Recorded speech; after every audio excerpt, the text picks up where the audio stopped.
All right, so I'd like to call the meeting of June 17th, 18th, Wednesday, for the planning board to order.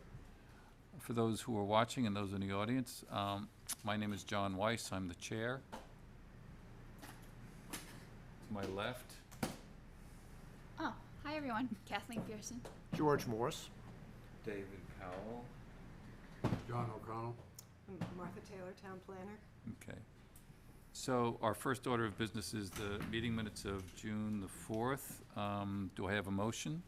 So moved. Proof is proof. Move to approve. Second. Whatever. Second. All those in favor? Aye. Okay. Passes unanimously. No So- no amendments? No. Sure did me. No, you said you were going to make those. I didn't. You didn't. I Then thought they're- they- I they're thought not, they they're were- not consequential. Okay. They're fine. Okay.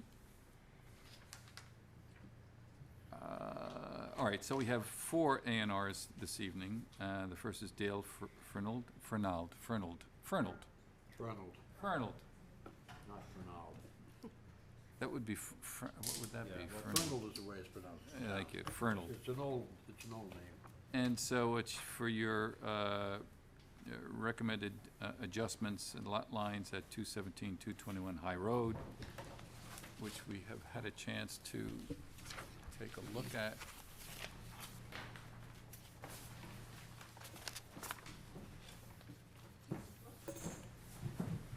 So I think as the proponent, if you could just explain, oh wait, could we put a chair there and then she can sit Take my mic. and use this mic? This is for the people on TV. Yeah, all right. Should have told my mother to watch. I know, huh? All right, you want me to explain? You want to this? explain what you're proposing? Okay, currently my mother owns all of this property except for one lot of land that she and my father had already given to my son, So when you Thomas say Lucy. all of this property, it's those 2 homes? These 2 homes, the land behind, Okay. and parcel A that is part Okay. of this. All right, What she proposes to do is take parcel A from this lot and give that to Tom Lucy to go with the front lot that she and my father had already given him.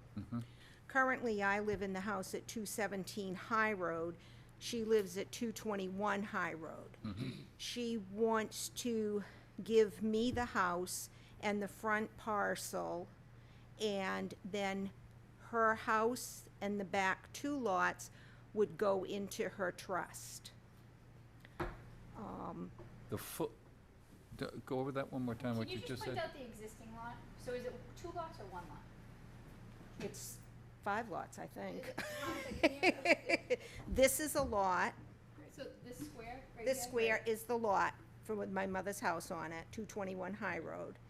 This the lot. is no, Well- this is a lot, and this is a lot, Well, these correct? are 2 tax parcels. All of these come from a subdivision that was done by Paul Thurlow back in 1950, I believe. They were all 1/4 acre lots along here.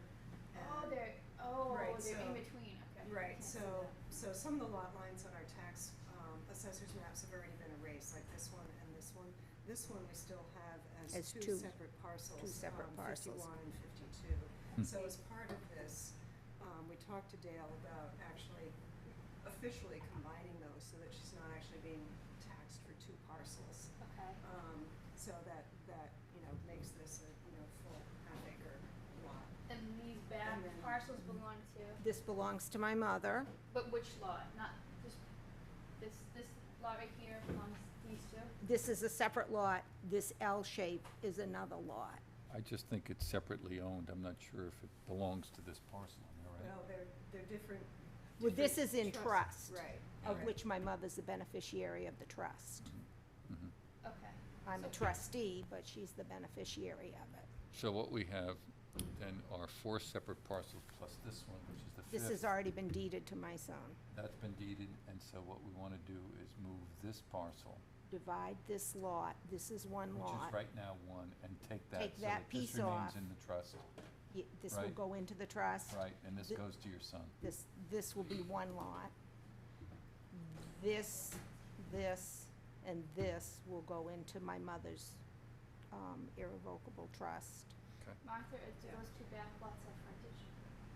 They don't have frontage. They don't have And- frontage, And they're, okay. you know, this one, there's no change to this one, it's an existing, you know, landlocked parcel. Okay. This one is currently an unshaped parcel, and so this portion that's being split off is, you know, designated as not a building lot. So it makes it more conforming, not less conforming? It's,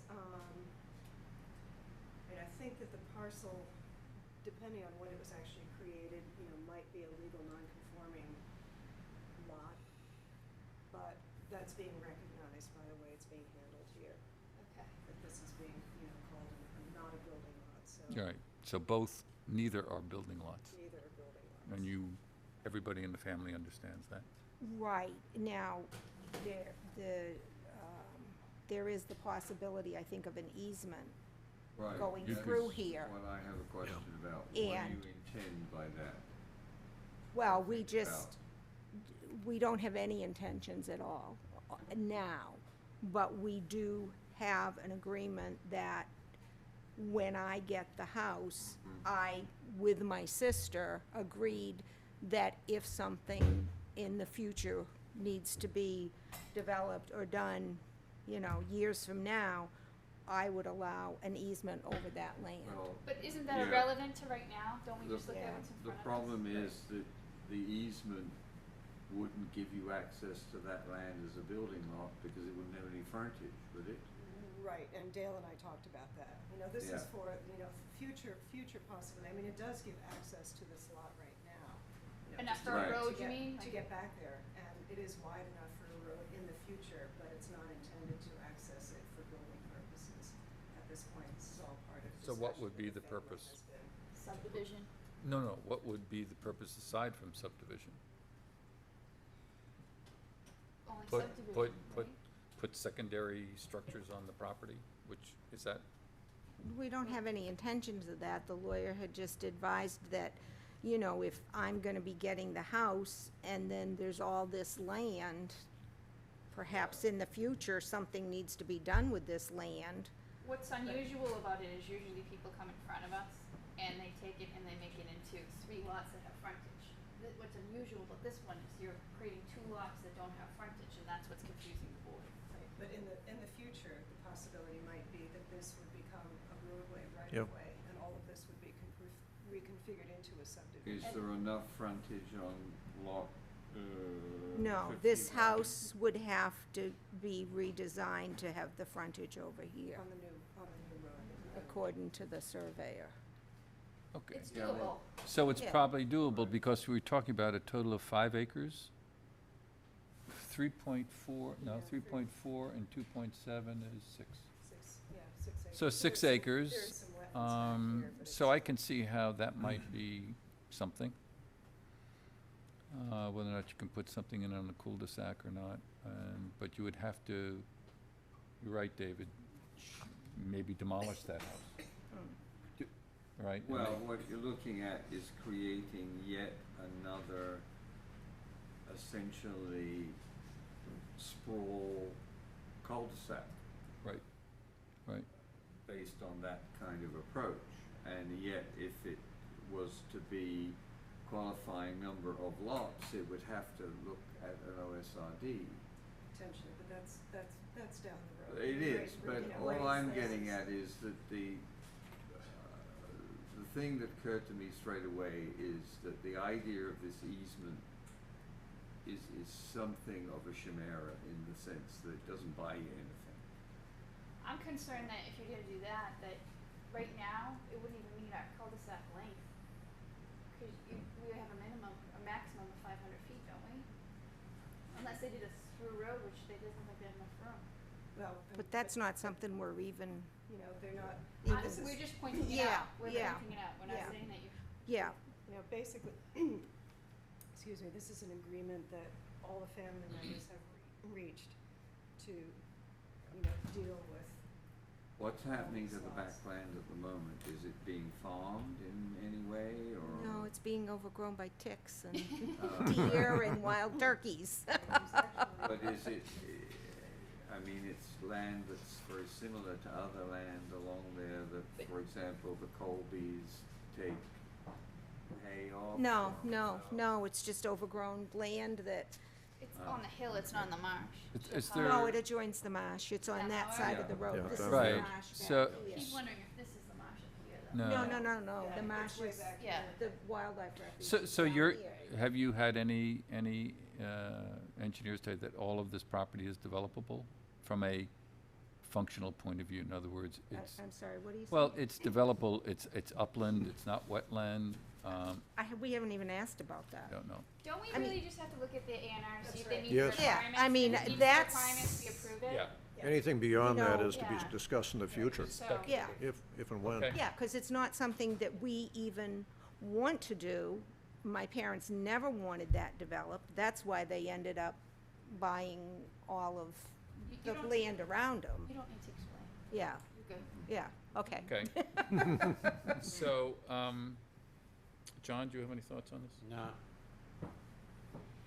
George? No, I'm satisfied. Okay. Just as a small detail, we do have a question about street numbers, which I'm gonna have to Yes. work out with Michelle, because this is 217, this is 221, this is 223, so we've got to, and right now, both of these parcels are being identified as 221 High Road. So we're gonna have to sort something out there, and it doesn't really affect the board, I just thought I would. Yeah, we have to come up Okay. with a number for him. Okay. So just for meeting notes, just I'm curious, we're taking how many lots and making into 5? No, all the No. lots exist, all we're doing is taking a portion of Portion this of L-shaped one lot and assigning merging it to another. That's it? Yep. combining That's them. it. Okay. So That's all you're that's doing. really. And we're merging. And These that's a two. pretty simple request. Right, and this really is just, I mean, it represents a perimeter plan, which then Michelle can take and put into the assessor's database, so that Dale's It only is 5 receiving lots. one. There's 5 lots. But we're not creating them.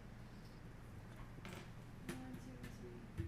No, this one's already spoken for. But yeah, it's 1, isn't existing Two, 1, 2, two, 3, 4, 5, 5. 5, Okay. All right. 5 tax bills. All right. I'm sorry, Martha. I got you. Okay? Anyone from the audience want to comment on this? Can I have a motion? I'll make a motion. Second? Second? All those in favor? Aye. All right. And what's the wording on this? Just that approval of the A and R is submitted? To endorse the A&R. as Okay. submitted. So, And what we do I do next? do have a check here, it's a lot line change, so Wait for now. the signature. He's gonna sign this right now. And then what you'll do is take the line.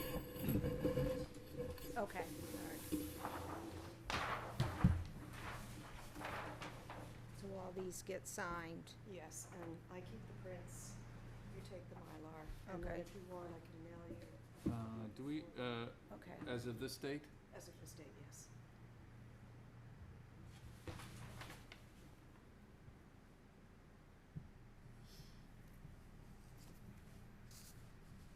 And John's the only one who needs to sign. Okay. We sent something to the registry, so.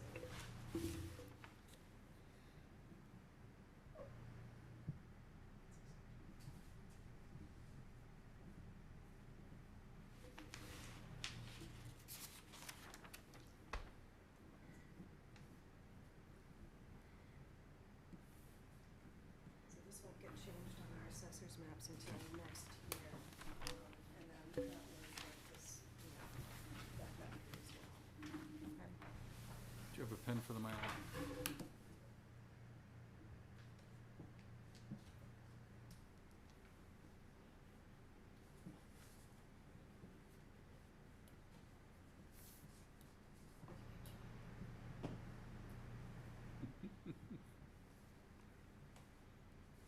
Okay. And then you need to sign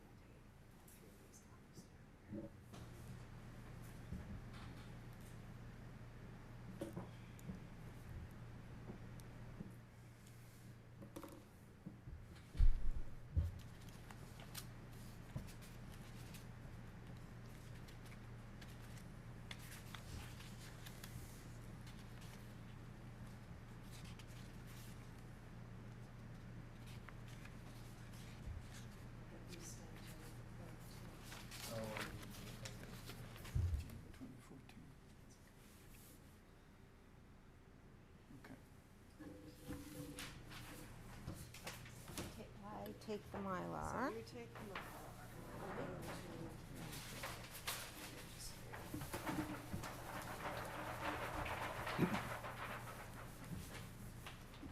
and then when you get it recorded, if you can, call me with the booking fee. Okay. All right, great.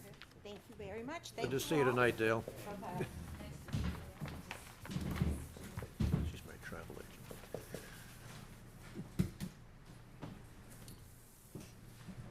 Okay. Robert or Bob Smith? From Camet, regarding 100 Newburyport Turnpike, a lot line change. And again, pull up that chair and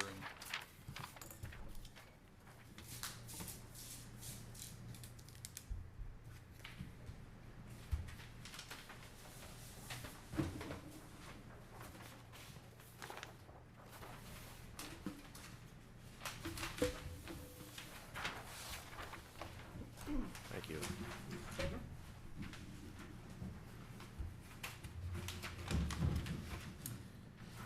Now, so this is the proposed change? Yes, it is. What it is we have two lots here. Map R36, lot 16, and map R36, lot 17. The area south or to the left of the dotted line is lot 16, also known as parcel A. And the area to the right of the dotted line is lot 17, also known as parcel B. Not B1. No, all Oh, three of I'm those, sorry. B1, B2, and B3. I think this is the Combine, plan that's changing. all of this is changing. This is all one parcel. All of this is one parcel. Everything this side of the dotted line. That's the way it exists at the moment, So it's this triangle and this piece that used to go on here, now they go on there. just the opposite. Okay, explain it again. Okay, This is. B, parcel Oh, B, the abandoned line, the abandoned line, okay. parcel B1, B2, and B3 are all part of lot 17 of the assessor's map right now. So B1, B2, and B3 is one existing lot. Okay, so this is now one lot, Correct. and what are the proposed changes? We are taking parcel B1 and B3 and adding them to parcel A right here. So And- this lot and this lot are being added to this lot. And so where the existing building is remains a separate lot. That is the remaining land, and that is the remaining land of lot 17, also known as parcel B. So by doing this, any grandfathering is lost, correct? Any current use? I don't see, If there's any current use on the land that's it's not grandfathered, that'll be lost, correct? I don't see why, The lot change? but it's conforming. They're both conforming lots, both before and after.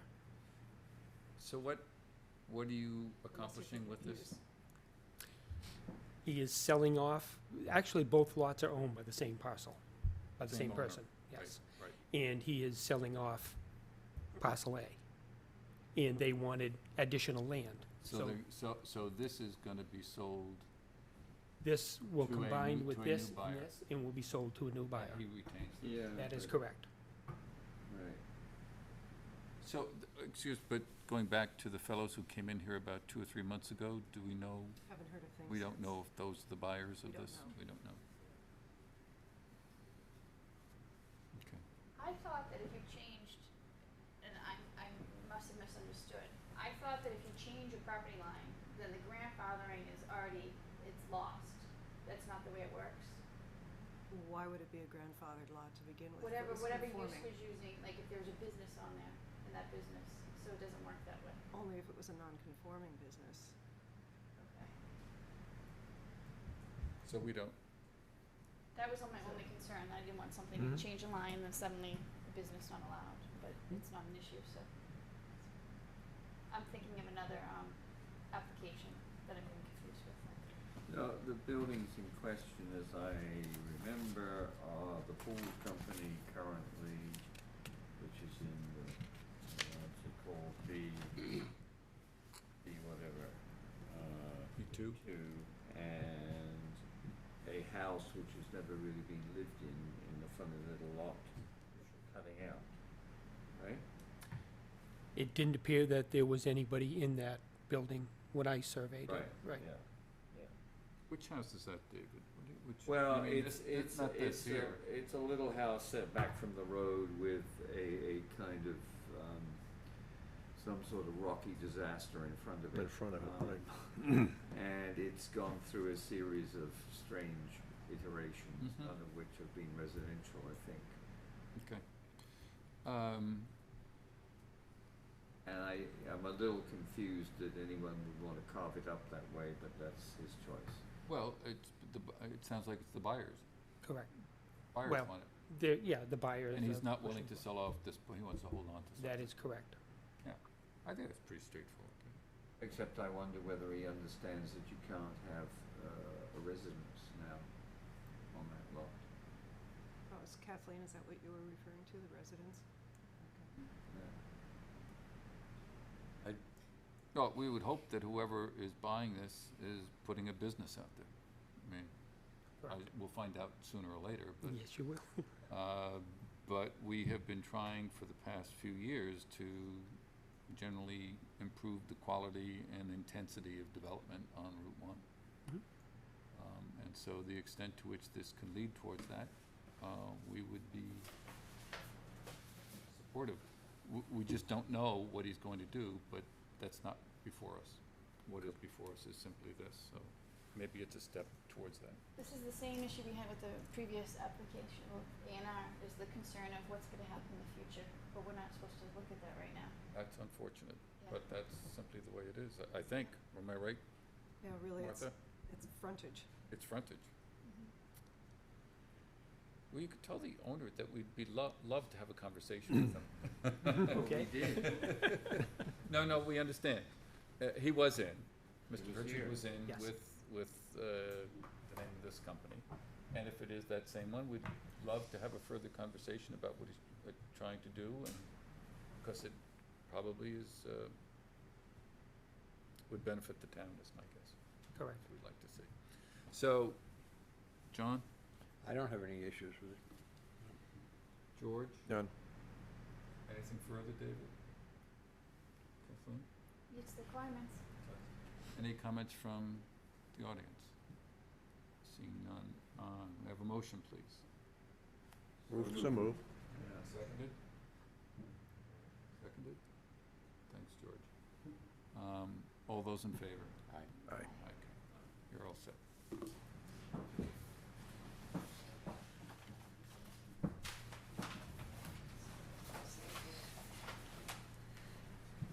So, Mr. Powell, there's no one living in that house right now. They changed the lot line. That house now, that structure now, if someone wants to move in, they can still use it as a residence? I thought once they changed the lot line, they No, weren't the allowed to do lot that. line for that house What do you gets, want me to, where? the new where's lot, this? then I don't have a signature page. it loses whatever. It loses the grandfathering for the residential Yeah. property. Right. Which, you know, may not be the That is intent right. at all. That is I right. mean, I would, I don't think we're encouraging residential use on Route 1, No. right? As a side note, would you like Martha Taylor to make a copy of the sign regulations for your client? Might be a good thing to do. At least make him aware that there are sign regulations. It's not his client, it's, Well, unless you're working for the prospective buyer. No, I mean, okay. We're Let having the- issue Let the with buyer know signs. anyway. We're having an issue with science in town. okay. Something you can pass on to the buyer.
I'm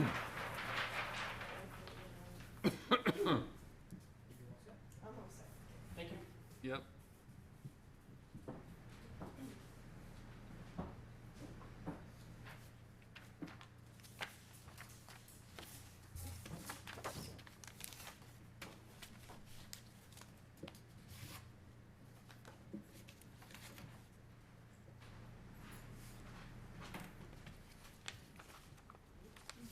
Oh, there's 4 here.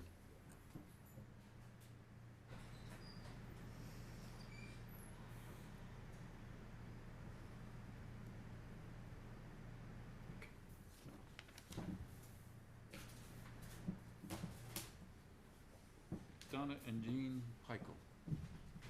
Bring 2 chairs up, please. I didn't know not to fold my folder on. That's okay. We end up I folding didn't them. know, oh, We good. end up folding them anyway. I thought they were getting distributed to everybody, so I made nice little packets. So if you wanna hand them out, keep this one. Thank you. You're probably only have room for I'm gonna be short one anyway if I. two, you probably, if you're gonna open up the drawing, you probably don't have room That's all for we another really one. need. Yeah. Right. What we're basically here for Want to see the is drawing, Dan? when Want to see the Stanley, drawing? Jean's dad, had the farm. Yeah, He so do I. purchased this piece of property in 1982. And this piece of property, which is the only one in Newbury, has always been an assumption that it's been its own lot. We've paid the taxes on it as it's its own lot. The state came in and we got a conservation on the Rowley portion, and nobody ever picked up that that wasn't its own lot. And we've gone to conservation, we've gotten conservation to build, it's past conservation to build a house, and still nobody picked up on it, that it was not already its own lot. And so we're here to try and make it the own lot that we're assuming it already was. Well, I guess the simple question is, what did the deed say?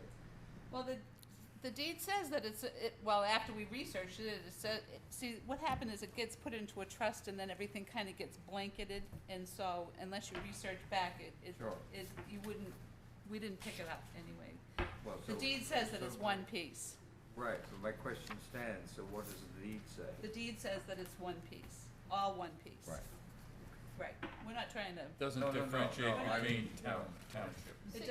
it does differentiate between town, but it says that it's part in All one. Rowley and part in, it's in Rowley and in Newbury.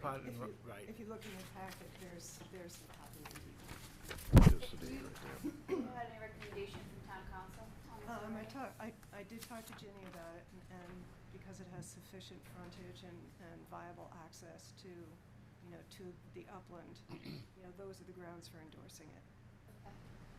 Okay. So if it meets the requirements, then. Right, it does. And I'm assuming that the rest of, the farm land is all It into is. here Right. and.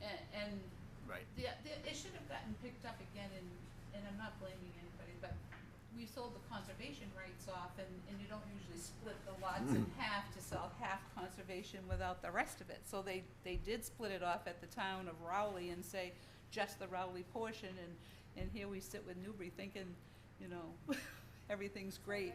Okay. It's fixable. So I guess I drove by it today, cause I honestly didn't know the road went that far, which is my ignorance. But I did see that that your broker has a sign out for a 2-bedroom unit, so Correct. that's what And Bert, it's gone through that's what Bert- conservation and has been approved, and the septic design has all been approved, and everything's been approved, and here we sit now with. Well, it meets the requirements, so we really can't. I Turn move it the down. question. I move the Yeah, I question. think What are you gonna do? this is pretty much a no-brainer, I think. Build a nice Not house. a lot of wiggle room. I've made a motion, John. Huh? I've made a motion to approve. Well, I'll we still second gotta it. go to Rowley anyway, Can I have a second, okay, all those in favor? Aye. Okay, you're done. Thank So you. who seconded that? I do John. have John. one little comment in the letter that we You got seconded it. from I did. your, Oh, okay. That's Lawyer? talking to me. we got a letter, a copy of a letter, I think, From from the attorney. Michael's attorney, he says something in there about, or what was it, about the Commonwealth, the Commonwealth possessing, The Rowley portion. well, they don't. Well, they don't possess it as far, they possess the, like, the building rights. No, actually, they don't even do that. What's happened is the building rights essentially have evaporated because they paid you a sum of money, right? Yeah, so you might say to your attorney that he really needs to look at state law, because to say that they own the development rights, the state does not own the development rights. What happened is the development rights were essentially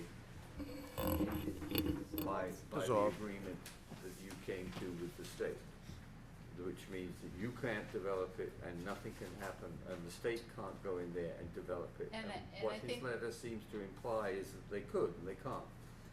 And I will let him know that, but I think Yeah. it's probably more in terminology, because when we sell it, we say, oh, they're buying the building rights, you know, it's more of a, Yeah, well, it it's. might not be a legal term to use that, but, They're actually, what they're doing is they're essentially they're Just take making them these. moot. There are Oh, no use this one too. development rights Right. anymore. I'd like to do Right. extra As opposed to conservative buying to them. take this to Raleigh, so Right. that people Well- know, right? Yeah. Are you signing any of these? Yeah, there's papers? essentially gonna be Fine. conservation I'm doing property. just- correct, what it is. absolutely. The sign goes in here, so. And that's okay, good. wait, I have this one. And So we got that one. bunches We want of- these back? okay. See, it became much too organized. Now we have to disorganize it. I'm so These sorry. back, is that the deal, or? Yeah. I thought I was doing Yes. good. That one That's too. fine.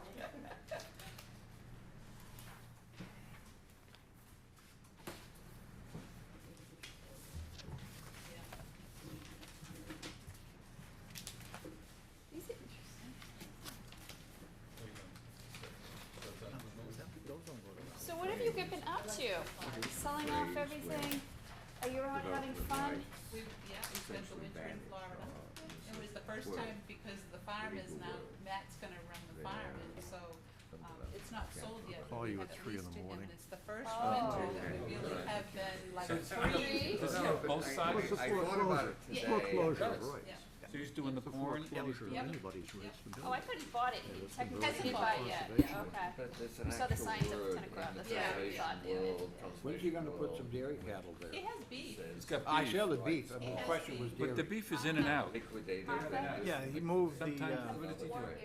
the He ones, brings the ones that are I'm gonna, watching they're this, I just want you to know. the ones that have the heifers, he moves over to That's the what the field. term is that they use. He's talking about dairy, but I think, It's in all foreclosure of Yeah, any but rights. that's Speaking true, you could put it that from way, that, but there is really, another but phrase, he I'm has trying to the think. Dover property Which that is he's the- trying to get He's not established, putting no and cows so. up there. Means the same No, I thing. don't Oh, think no? he's gonna put Right. cows No. up there, but I think he's just gonna slow the process down, He's because putting he's some- trying to because of that, yeah. establish that. and- Right, on that side, Well, John. the only way to make money dairying is to have an ice cream stand. No, this is with it. 5, And so this You is don't, fine. you don't, you don't Right, make- get and then rich we do wholesaling. these. I agree. I don't have to We'll tell do you five. that. Yeah, that would keep it there. Thank you. We wanted, well, he had, Thank you. Stan had an ice cream stand years and years ago, and we always That's wanted, right, you yeah. did, Yeah. didn't you? Yeah, It's still on the front of the house. yeah, yeah, it's still there, Yep. yeah. So are we all set, we all No, good? well, Not yeah, yet. no, I think you are. Yeah, now, my You can question go. is, since you have to go to the Raleigh Planning Board Yeah. as well, I'm actually not sure what I do with the prints. Oh, wait, I can give you more when we get it signed from the other Yeah, town, if if you that's what could, you so want. I'll hold on to How many am these. I supposed to give you? I'm supposed to have 4, actually. Okay, have I 5 gave you signed. extras. Yeah, yeah, so, Okay. so then, yeah, so then. I can once do this that is- as soon as, Yeah, if their signatures. and I'll Rowley's be not given- quite as established as far as timing, you know, they don't have it like the first and third, Oh, it's like okay. whenever, so. I see. But I will be okay. happy to get you copies once it's Okay. signed off by the others. And then if you can give me the one page. with You do? this- Oh, all of these? Absolutely. We can certainly- Martha did goes with them? Well, we thank you. Thank you. Thank you. I learned where the Rowley transfer station Those are used neat. to be, or I've the seen dump. I've seen them. Yeah. That one wasn't They've been subdivided around off for a yet. long time.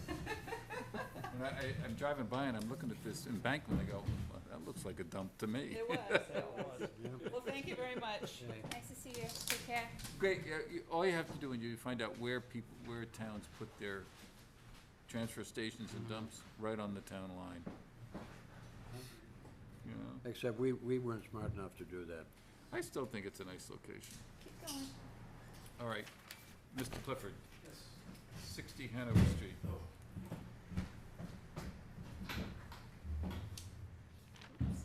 Careful, it gets stuck sometimes. There we go. All right.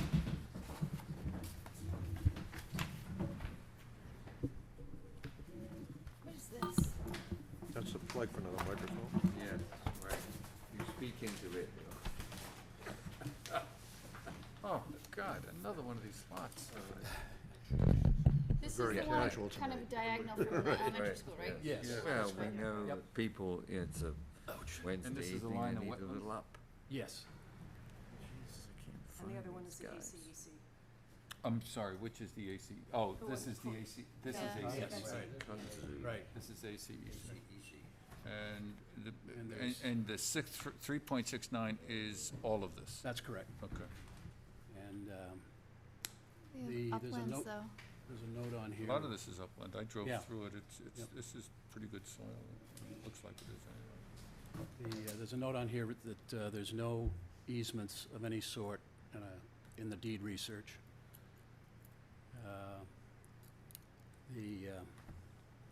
The barn that crosses the lot line is going to be taken out, off the land within a week.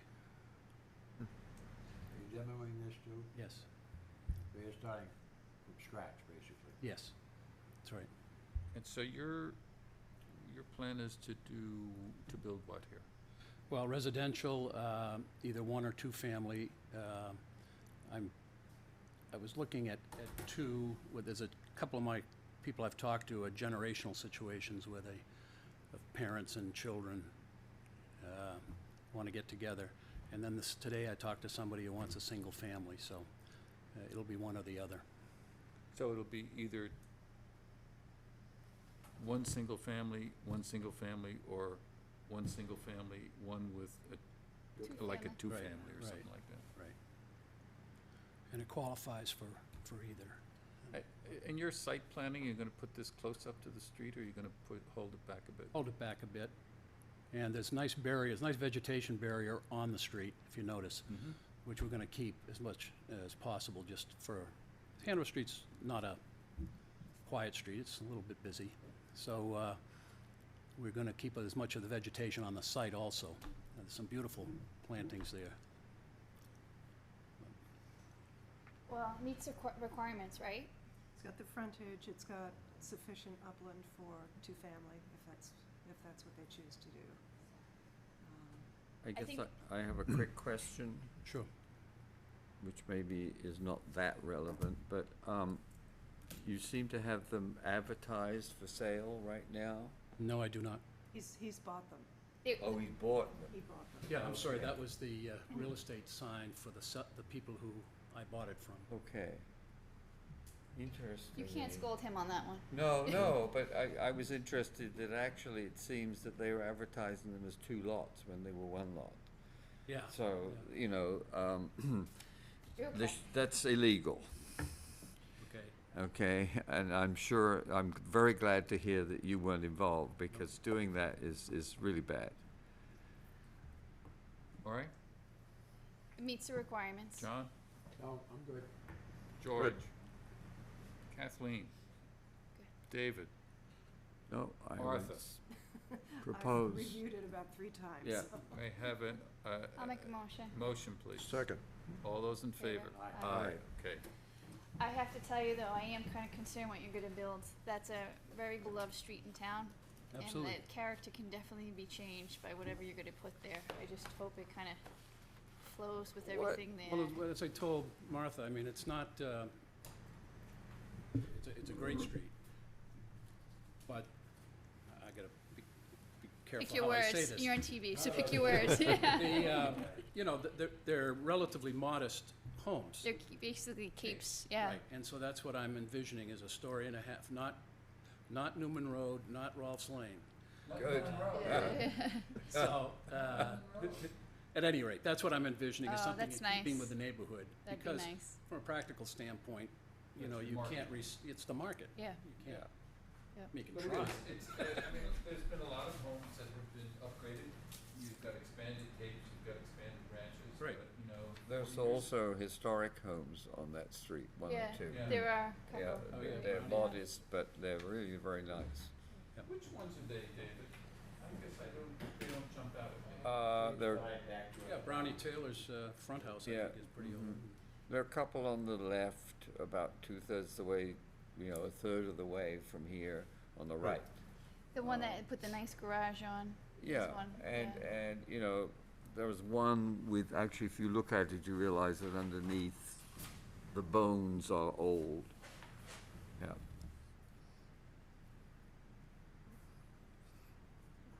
Clifford, did you do this Victorian over here behind? Yes, I did the Lunt property. The Lund property? I did the back parcel, Back the parcel. large house, and the middle house. In the middle. Yes. Oh, we can trust you. What's that? I said, we can trust you then. Thank you. Would you also do those townhouses on Pleasant Street? Oh, yes, I did. I'm sorry, I thought you were going to Newburyport now. Yes, I did next to City Hall, same side, where the Eastern Auto Parts used to be. Nice project. Thank you very much, appreciate that. Oh, that's the row fronted, the sort of Yes. south enders? Exactly, yeah, South- 1840, My wife walked past the other night and she said, who brought the south end here? Well, it's so unusual because they're really Yeah. quite like it. I mean, Yeah. town, is there anything like that? No, I was not that trying I to- can think of. you know, the, But it works because of the garrison being the other side, picks up the brick and the brown, City you know, Hall, park, the yeah, Baptist Church, yeah. the Garrison Inn, Yeah. and the congregation, but nothing, this was like a missing tooth as far as mass Oh, but see, elements. the only person at this table who would remember that when it was Davis Electric, when it was the auto store. John, he Yeah. remembers before that. Well, I'm gonna say, yeah, he must have. Don't you, John?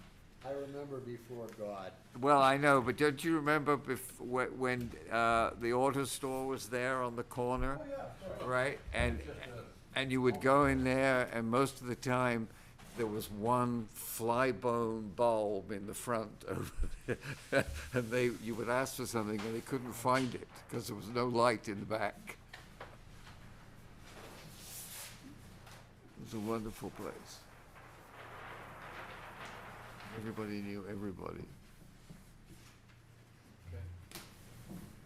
Thank It you. was wonderful when they tore it Thanks very down. much. Nice to meet you. Nice to meet you. When do you think you started? Probably about 8 o'clock in the morning. But, yeah, we have the demolition first, and a lot of steps to do that So nowadays. can I assume it's safe to go back to Angie's? It's I've been safe. everywhere else for weeks. The fountain of information that you provide is irreplaceable, Oh, whether yeah. I find it at Angie's. He's amazing. Find everything at Angie's. He's quite a Information, resource. Information Central. Thank you again. Thank you. Welcome.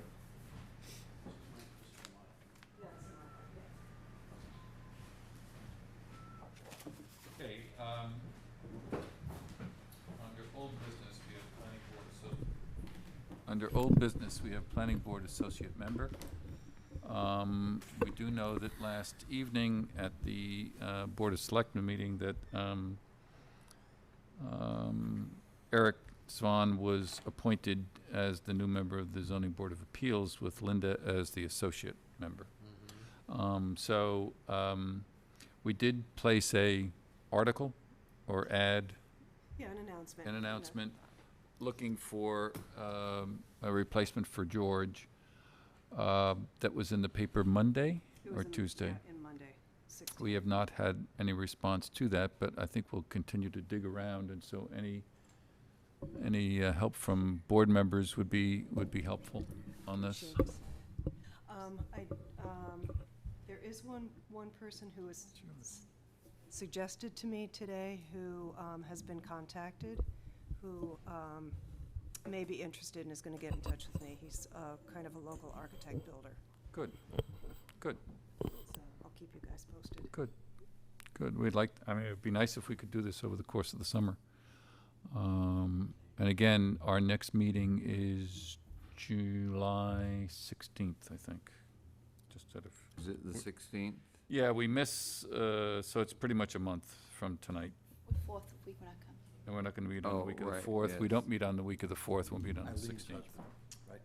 Eileen And I'm Grant. just curious, David, will you still be with us? No, They were down the foot of. not some on the state 16th. Some years ago. Legally, They no. were Liberty Legally? Oh, down. no? They had Chronic Really? Liberty, yeah. Our closing is on the 15th. Oh, my gosh. Maybe we should have our meeting, move it up, bump it up, cause it's gonna be on Wednesday, maybe we can have a different day. Then we'll have a full board. You know, I can be here, but I can't act as a member. Right. Do you wanna try to split the difference and have it be the second Wednesday? I don't know if anything's going on then. I won't be here. I think I- that when we did this, this was the week that made sense. Is the, Unless you wanna do it, what I'm concerned about is that the Board of Selectmen is meeting on that Tuesday. Do we have to meet know? at nighttime? Can we meet during the day? We've done that before, we've had day meetings. Well, the other thing is that, We want you here for your cake. Ah, right. Well, I just can, I leave. said I can still be here, but I can't we act. can still be here in a officially. non-official way. Yeah. Why don't we just say we'll meet on the 16th and we'll ask David to come by, Alright. okay? alright. David that can come right? by. Even though, will you be moving? Could you bring your own? Oh, yes, I will be, you know, I mean, hopefully I actually will have been sleeping in your report for a week, if I'm lucky. It all depends on a number of things, you know. Well, why don't we plan on having our meeting on the 16th and you stop by? That's the one meeting of the month, right? One meeting of Yeah. the month, right? Okay? Okay. Marsh Meadows Do this Conservation black. Restriction, I'm not happy. at first I read this and I said, I didn't understand it, but I think I now understand it. Do you need to, Martha, bring other people up to snuff on this, or where are we? Well, I think it's sent, I sent it to everybody, right? There was kind of a technicality in the Right, Marsh Meadow conservation restriction. Apparently, the EOEEA objected to the fact that the notary date was not the same as Elena Jesperson's signature Signature. date. Yeah. So they kicked it back, and I guess they reviewed it, and there were a couple of other changes. So unfortunately, it has had to go through the whole process again. So I emailed you the right, email that I got from Bob McCann, right. and I think everything there has been vetted already. All of the, in yellow, there were a couple of things in italics which were simply cleanup, Cleanup, which were taking, it said the Conservation Commission of the Town of Newbury, it simply took out the Conservation Right. Commission. And then I think it did it again towards the end. So those are the only 2 or 3 changes that I saw that were really inconsequential. right, they took out sewerage or something like that. Sewer- Yeah, sewerage, right, sewerage. Yeah.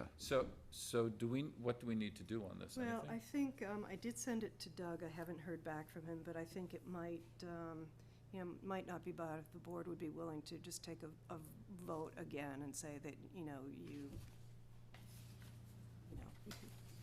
That as most recently reviewed, that the document is Satisfactory. is to the planning satisfactory board. to the planning board? Mhm.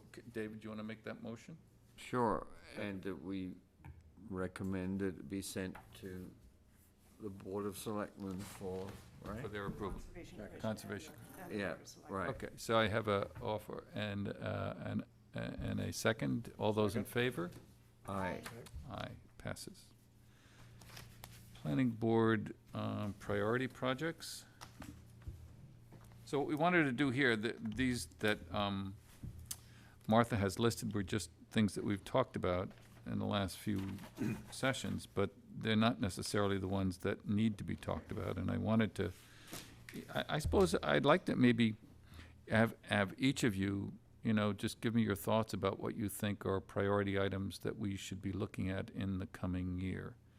And even though David is leaving, I'd like to hear what you think would be priorities. So I'm going to start with you if I can. Oh, well, I would obviously think that the master plan update is important. I would also think that something that isn't our actual purview, but is something that frankly we've sort of been the father of over time, and that is the open space plan. Should get finally submitted, and it should be essentially in tandem with the master plan. So there's a couple of things. I think this whole Route 1A issue is a good one. I would also think that something that we've never really gotten our arms around, and that is what I would call the small subdivision. Mm-hmm. We suffer, I think, from regulations that are very onerous and create these huge sort of tarmac parking lots, and the classic one is still existing because they haven't torn it up yet, which is the one on Newman Road. That was the Hermione, Oh, the roadway. yeah, the roadway. The cul-de-sac. Yeah, the cul-de-sac. But And they I are mean- supposed to tear that up. I mean, they are going to. Yeah, I know, but the interesting thing is if it hadn't been, sort of, purchased by a 1%er or whatever, it would still be there, and I find those kinds of things, frankly,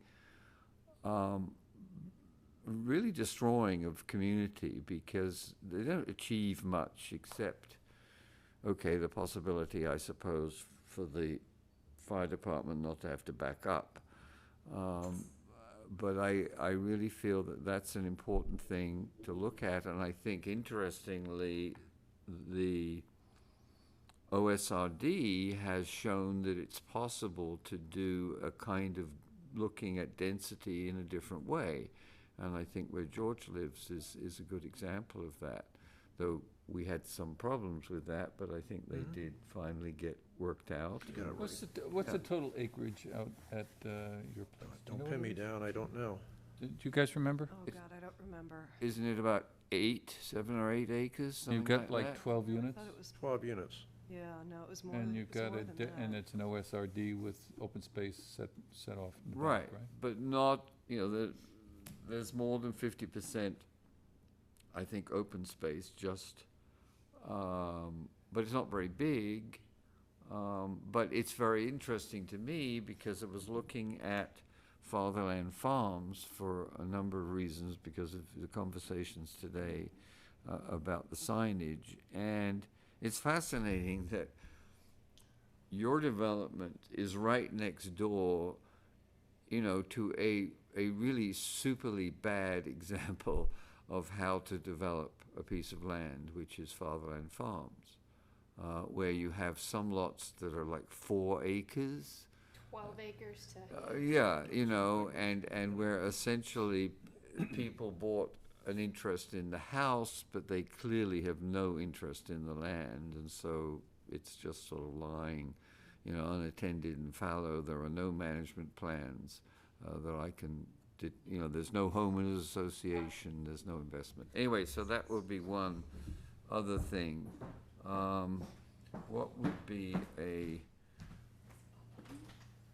I would say the other thing which, and I think, this wouldn't come as a surprise, and that would be, I think the town, as well as the planning board, needs to really pay attention to an integration of its administrative functions as they pertain to assessors, building permits, conservation, issues, and planning.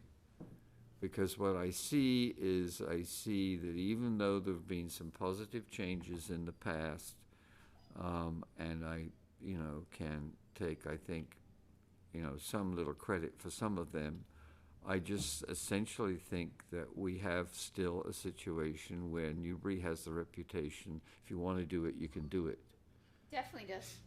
And- Absolutely. And the only way you change that is by making sure that people essentially understand that if they do something, that they're gonna have the inspections that they're supposed to have, et cetera, et cetera. And I think we've had a number of examples recently, which I won't cite for obvious reasons, but I think we all know them, where if we hadn't essentially rattled the bars of the cage, it would have just sort of gone on. And I really think that that's important. And I think the only way you can achieve that is to sit down and make sure that everybody is playing on the same side. I would also think that, and this is something I've asked to have happen, and it hasn't, but there you go. I think that any proposal that comes in for any kind of development should go through essentially a group examination process. That sounds a bit awful, but in other words, people should sit around a table and discuss this, and there should be people there from the Conservation Commission, the building inspector, the planning department, et cetera, et cetera. We have a friend.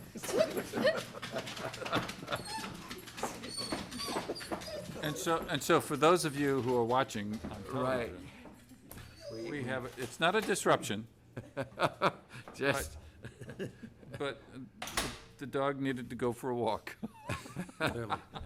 and he told us, right? Anyway, that, long time ago, when I started doing this, I went to one of the training sessions for planners and met and talked with the Director of Development and Planning for Westfield, way out in the western part of the state. And he described a process that was really fascinating, whereby anything that came in, that, be it an A&R all the way through to a 20-unit development, essentially went through a committee. I think actually they called it the Review Task Force or something like that, and it had somebody there from all the relevant town departments, and they were able essentially to give a very informed preliminary review to the applicant and say, this is what we see, here are some of the issues which we believe you need to address. And so any applicant knew that everybody was aware of what was happening. Whereas here, you can go off to the Conservation Commission and talk about something, and it's never come to the planning board. And in the past, people have walked in and said, oh, well, I've been to the Conservation Commission. Like, I've had an audience with God, and so you should bless this. And, hey, that's not how it works. Well, it is how it works. And I couldn't agree with you more. I mean, it's the way business should be done. And I think that it's something that we can have a discussion about. Because really, to do that, it has to come from Tracy. It has to come from the town administrator, and where that sits with her priorities, we don't know. So we have to figure No, that but out. I kind of support, I do support that thought. Portsmouth had that system back in the day, and it was very, very helpful for Right. the proponents. Right. Because you knew where you stood right off the bat, and you got sensible answers. And if there were other agenda, you were able to pick up what they were and deal with them. Right. Well, we've been trying to do that as much as possible. If somebody comes in and has a question about a parcel, I'll get Doug and Sam in to sit down and have an informal so we can try to get everybody's input. And we haven't had any large, big projects lately. Not But for a these while. are for the small ones. But, I mean, to be honest, for the one that we just had on the A&R, once we get a proposal for that, if it's significant, that should get multiple individuals around the table to look at it. Yeah, absolutely. It's 7 or 8 acres on Route 1. I mean, that's important to us. Well, I think the other thing that plays in here, and not to sort of point the finger particularly at Route 1, but unfortunately, I mean, that is a gateway to our community. The whole issue that's happened that you had a rather odd business license issued to this group involved in automotive sales. And clearly, that has grown beyond what was discussed in their initial application. So you now have upwards of 35 to 40 vehicles spread over a much greater area on that site than they were before, mixed in with another business doing business selling vintage cars. I noticed suddenly we now have a sign that says European Automotive Sales or something like that. And my sense is, although all of that may be perfectly fine, I can bet you that no one has asked, well, gentlemen, what is it you're now doing, and how does it relate to, Right. to what we issued as a permit? And we've got to do that. We really do, because what happens is, it's very simple. People get established, and they then essentially, you know, you look as though you're being punitive because you're having to say to somebody, sorry, you can't do that. Well, perhaps if we do move forward with looking at, this is longer term, maybe looking at Route 1 falls into two categories. And the first is what we've been talking about based on Kathleen's work last year of trying to get water access to some new businesses. And, you know, the benefits of that are quite far in the future if we were able to do it. We've got two projects under construction on Route 1 now, and potentially a third.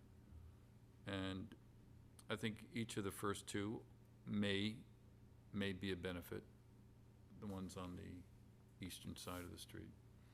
And if we can begin to do some stuff on the western side of the street, one thing at a time, but it's a combination of working with existing owners to make things better, and maybe we can do something like that. We'll have to figure that out and see what kind of support we can get to do something which is a short-term way of looking at Route 1 and a long-term way of looking at Route 1, and maybe it's all done as one. Do you know what I mean? Here we're looking at Route 1, and as part of our Route 1 strategy, we need to do some things right away. Right, and one of the things, you know, I don't know whether you just encourage this or whether you can find ways of putting a little kind of spine into it, but one of the things that I think is very clear is that we have a number of absentee landlords who do not include in their rental advertising and/or agreements an understanding that only certain uses are permitted in certain zones. Because a couple of things. Now, are you talking about Route 1, or are you talking about? I'm talking all- about the town as a whole, but particularly, you can see that happening in Route 1, because as Kathleen pointed out, this expanded automotive business is actually in the Water Protection District, part of it anyway. And so it flies in the face of what a water protection district is about. We have another situation where we have an absentee landlord in the sense that, you know, they don't live in town and don't seem to be conversant with our zoning in Byfield, where you have a couple of uses which again are in a water protection district, which are highly questionable, and they never appear. They never seem to reach the light of day, and that's what I think sort of requires some attention. And until one makes a little bit of a fuss, it has seemed that you can bring a business in front of the Board of Selectmen and essentially they don't have necessarily any checks and balances as to whether that business actually fits the zoning description for that area. They will vote on it, quite understandably, on their own sort of sense of whether that's a good thing to have or not. And the point is, in some instances, that's not the judgment you should be making. You should be looking at what is permitted. Right. And so why you would permit someone to operate a business that uses nitrogen-bearing chemicals in a water protection district, that confuses me. Okay. I know. George? Yes. The sign bylaw, as you might guess from what I've been sending So out. you think, The sign bylaw has been driving me crazy, and I was quite serious tonight when I suggested that the engineer, he might want to take along a copy of the sign regulations to pass on to the new buyer. Otherwise, how is the buyer going to know? He's not going to come in here to find out what signs he can put up, and somehow we have to become proactive to get that information into his hands, any new buyer. Well, wait a minute, can I stop you? Sure, He should come in here should. because there's going to be a business license involved. So it won't come to us, but it'll come to The town the clerk. town clerk. And that's where it seems to me it comes right back to the fact that anything that comes to the town clerk that involves, and maybe the town clerk needs education, usage, comes to all of those other folks. Otherwise, how do you? There's a disconnect. well, so Yeah. let me ask this. So who is supposed to approve all the signs? Building inspector? Building Yeah. inspector, isn't it? Yeah, that's how we wrote the bylaw. So, He doesn't necessarily approve the signs, though. He enforces the sign bylaw if he knows there's he a enforces sign it. that's out Has of the whack. sign been designed in such a way as to conform with the bylaw for signage in the town of Newbury? That's what he's, in terms of size, in terms of illumination or lack of illumination, in terms of placement and things like All that. of those things, That's what yeah. he approves. So What I- have there been new signs that have gone up lately that have been a problem, or are we talking about mostly old signs? Brand new one on Route 1 for the auto business, Is that the new one? Which one are you talking about, George? right in front of the Kathleen photograph. Okay, I'm on TV. That's okay, that's all right. Is I'm gonna that pass the- it on to her. Which one was the new one? The 'Cause new I'm one, looking at the one that was there, and I thought that one had been there for quite some time, but maybe I'm just Wait, which, brain dead. Is the You used know what, car we don't business. know. We don't know, do we? No. You think it's new? Yeah. Okay. it may be in an old base, I mean, there was an automotive store there before, It was a Chrysler dealership, Plymouth. Right. a long time Right. ago. Yeah. And then, Right. and Oh, then it yeah, was- but it's gone through multiple gone- yeah, it iterations was- since Right. then. Yeah. Okay, so anyway, but I think it's a good point. I mean, I Well- think that's something we can take a look at. And even if Doug is supposed to enforce, if somebody puts up a sign and he doesn't know about it for 6 months, or the building inspector's supposed to look at it, what do we do? Do we do an inventory of signs up and down Route 1 and check them, periodically? We're not You gonna know, do that. It all depends on, again, how assertive we want to be with a strategy to clean up Route 1. If we think that it's something that's worthwhile, that we think that by cleaning it up, it will improve the tax situation, it will get higher valuation on the properties, then I would think that the town would want to get behind that. But I think going forward, it would be nice if the town clerk, when somebody came in for a business license, would say, this is the sign regulations. Yeah, Look them no, I think over. you're right, And if you have any think you're right. questions, come in and see the building inspector. right. But even, people will say, oh, I didn't know about it. yeah, And exactly. that's what's going to happen. So on the place, on the new one we just approved the A&R on Route 1, do we watch the registry of deeds to see when a transfer is made and then say, oh, here's the new owner, we'll give him a sign regulations? Okay. Why not? But somebody's going to have to volunteer to do that, perhaps in the assessor's office. Okay. All right.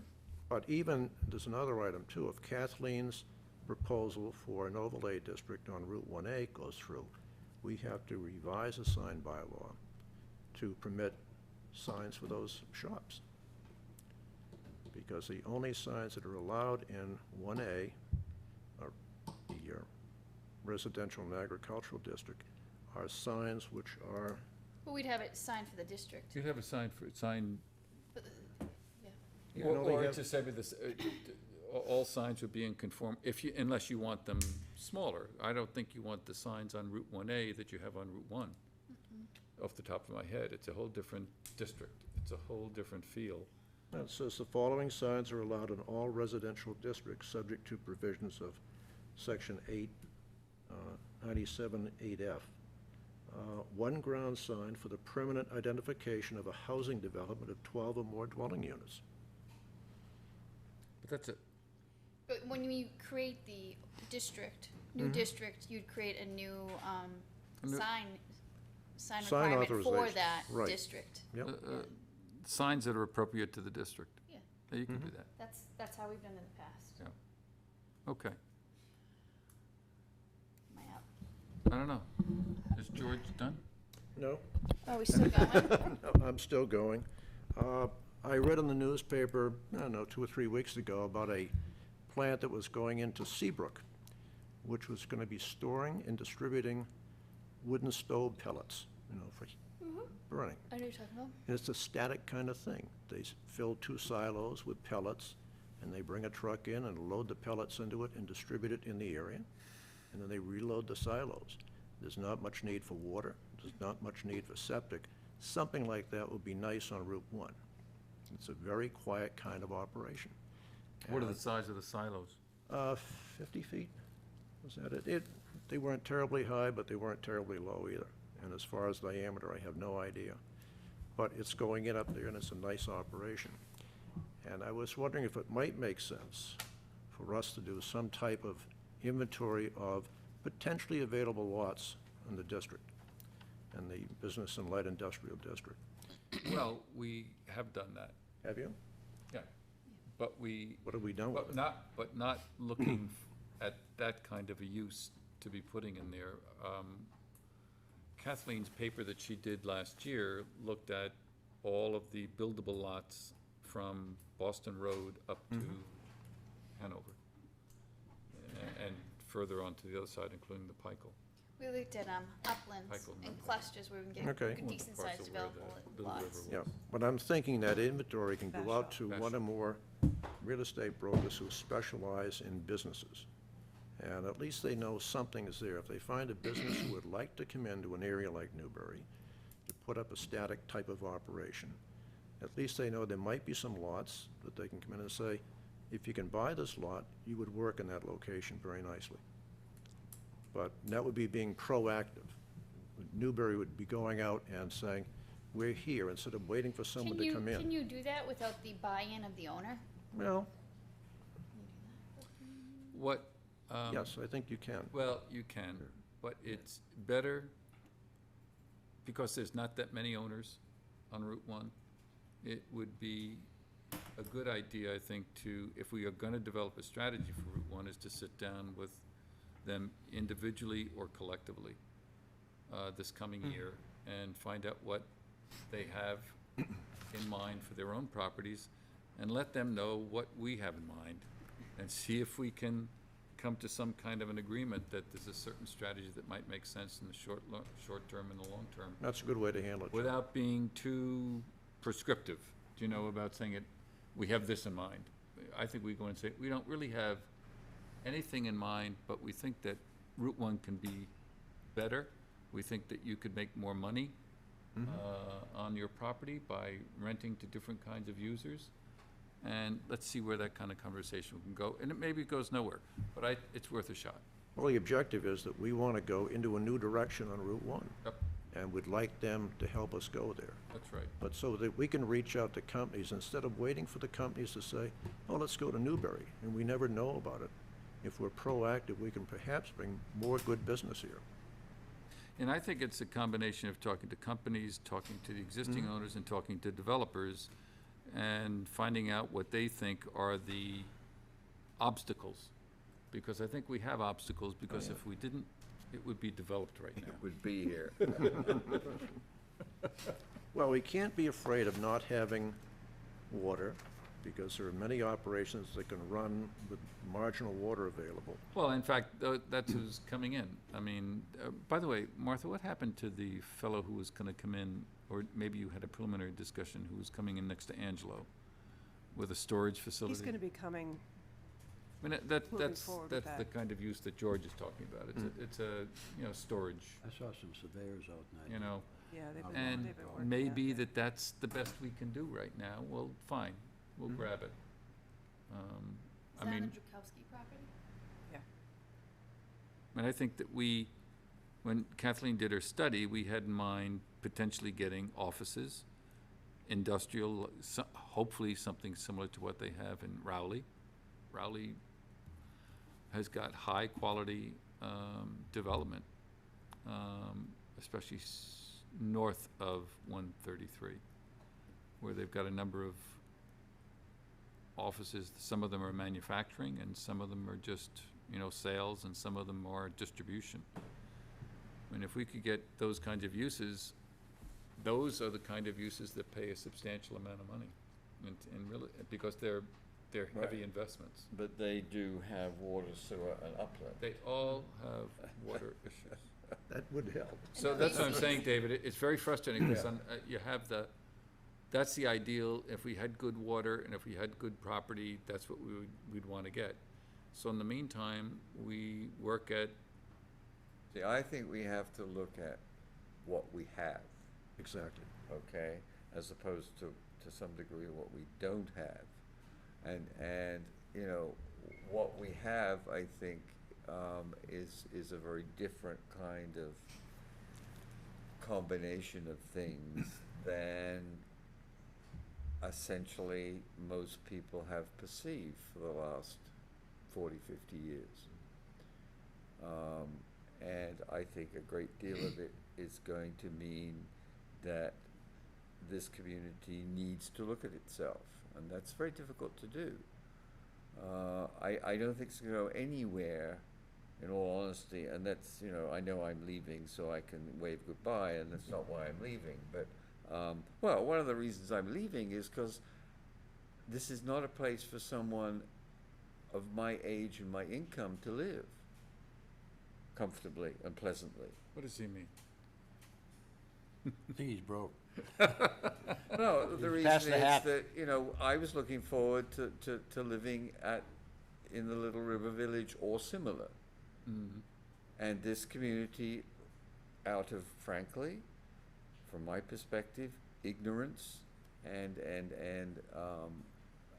some understandable fear, rejected it and didn't understand that they were essentially writing in large letters on a large wall, "We don't want change."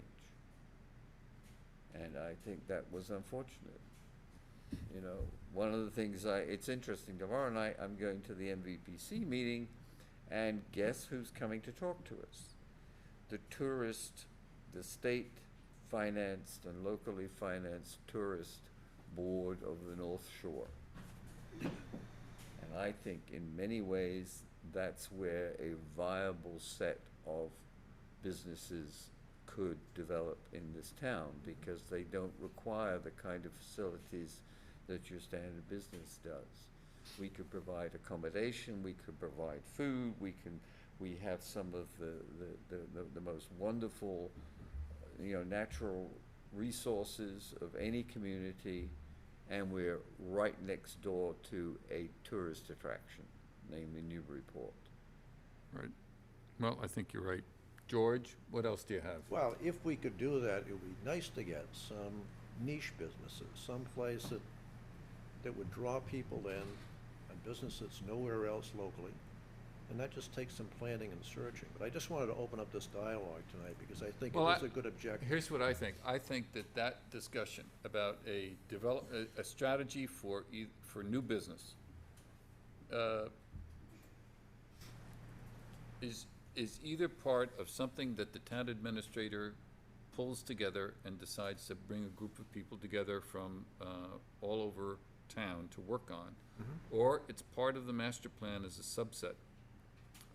And maybe that's not a bad idea, that we say, listen, we've got all this work we've done on Route 1, Now we think that we ought to do X, Y, and Z.